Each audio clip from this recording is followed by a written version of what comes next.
as cartas nesse leque vão mudando ao longo dos anos, né? Então a gente sempre teve, classicamente, a aflatoxina como a mais prevalente aqui no Brasil.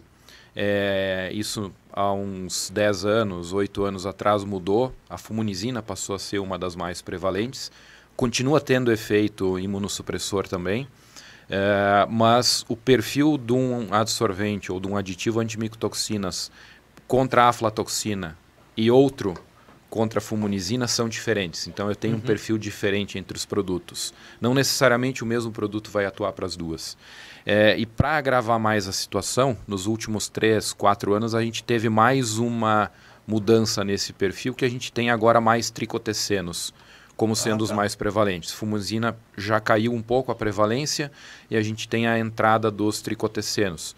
Também são imunossupressores e tem características diferentes também da afla e da fumonizina sob o ponto de vista de ação dos adsorventes, né? Então, um ponto principal aqui é monitoria. A gente saber qual a micotoxina que está ali e o que ela representa em termos de frequência, em termos de quantidade que tem e quais produtos que a gente pode utilizar, né?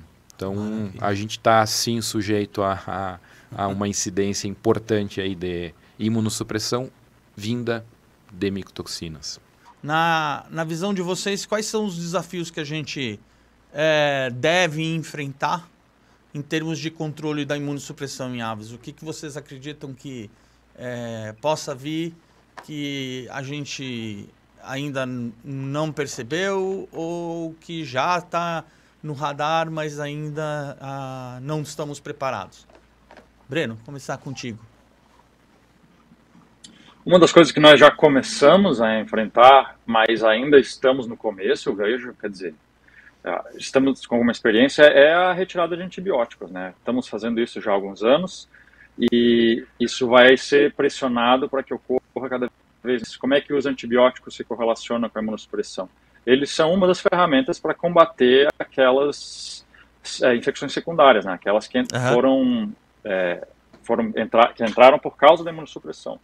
Então, na ausência disso, a gente sofre duplamente, né? Sofre pela imunossupressão e pela doença secundária.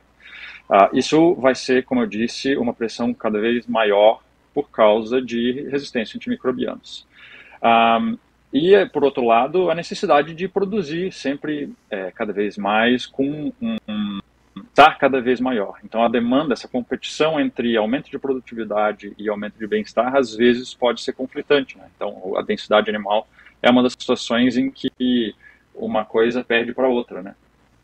E essa discussão eu acho que vai aprofundar cada vez mais. Vai ser favorável, né? Quanto mais bem-estar, menos imunossupressão, pelo contrário. Então vai ser favorável, mas é um desafio, porque a gente vai ter que mudar um pouco a maneira que a indústria existe hoje.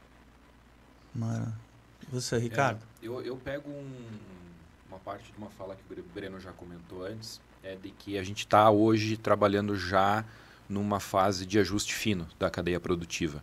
Eu acho que não tem mais margens, do ponto de vista sanitário, do ponto de vista produtivo também, a gente não tem margens para um ganho muito significativo, ganhos grandes, né? A gente vai ganhar pequenos extratos a cada período, e o ajuste fino ele sempre é mais complexo de ser feito, porque demanda um pouquinho mais custoso, sim, ele demanda mais investimento, ele demanda mais energia, e os ganhos não são tão significativos assim, mas existe a necessidade da gente evoluir nesses ganhos.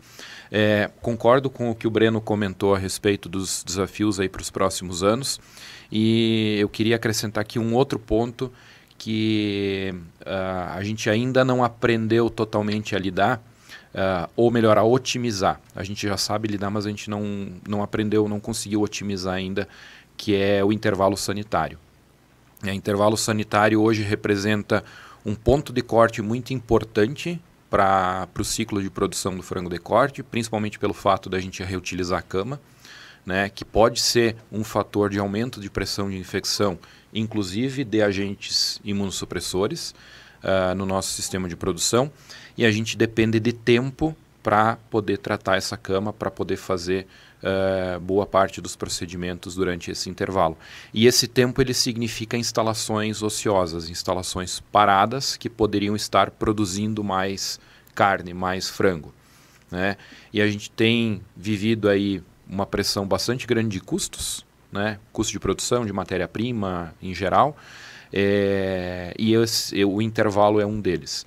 Então, hoje em dia, a gente falar em reduzir intervalo sanitário, para qualquer sanitarista é um desaforo, né? Nenhum sanitarista quer ouvir isso.